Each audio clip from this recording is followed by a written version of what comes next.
မတိစိတ်ကိုအသုံးချပြီးတော့ကိုဖြစ်ချင်တာကိုလိုချင်တာမှန်သမျှမတိစိတ်ကိုနှိုးဆော်ပြီးတော့ဖြစ်လာအောင်လုပ်ဖို့အတွက်အကောင်းဆုံးအချိန်မှားတယ်မှန်တယ်ဆိုတာမသိဘူးကိုပြောသမျှကိုသူလိုက်လုပ်ပေးမှာအဲ့တော့ကိုပြောသမျှတွေကိုဖြစ်ချင်တဲ့အရာတွေကိုကိုကနှိုးဆော်ပေးဖို့မတိစိတ်ကိုနှိုးဆော်ပေးဖို့အကောင်းဆုံးအချိန်အထီရောက်ဆုံးအချိန်ကဘယ်ချိန်လဲဆိုရင်ည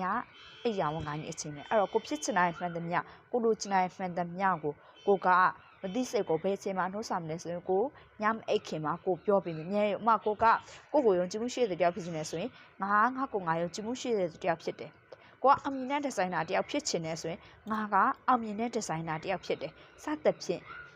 ကိုရှင်နဲ့တဲတဲ့လှိုက်လဲနဲ့ဒီလိုမျိုးကိုဖြစ်ချင်တာမှန်သမျှကိုရဲ့မတိစိတ်ကိုပြောပြတော့မယ်ဆိုရင်ကိုဖြစ်ချင်တာရဲ့အမှန်တကယ်ဖြစ်လာမှာသိချရပါမြတ်တို့ရဲ့ဘဝမှာမတိစိတ်နဲ့တိစိတ်နဲ့ဆိုမတိစိတ်ကပို့ပြီးလွှမ်းမိုးမှုရကိုင်းလို့များတယ်အော်ကိုကမတိစိတ်ကို reprogram လုပ်နိုင်လေကိုဖြစ်ချင်တာမှန်သမျှကိုလိုချင်တာမှန်တာကိုဘဝမှာရလေအဲ့ reprogram လုပ်ဖို့အကောင်းဆုံးချင်တော့ညအိယာဝန်ကနေအချိန်မှာအဲ့တော့ကိုဖြစ်ချင်တာမှန်သမျှကိုလိုချင်တာမှန်သမျှကိုရနေဆိုတဲ့ပုံစံမျိုးနဲ့ကိုညမအိတ်ခင်မှာကိုနှိမ့်တိုင်းပြောပြပါဒါဆိုရင်တော့ကိုဖြစ်ချင်တာမှန်သမျှကိုဘဝမှာဖြစ်လာမယ်ဆိုတာသိချတယ်ကျေးဇူးတင်ပါတယ်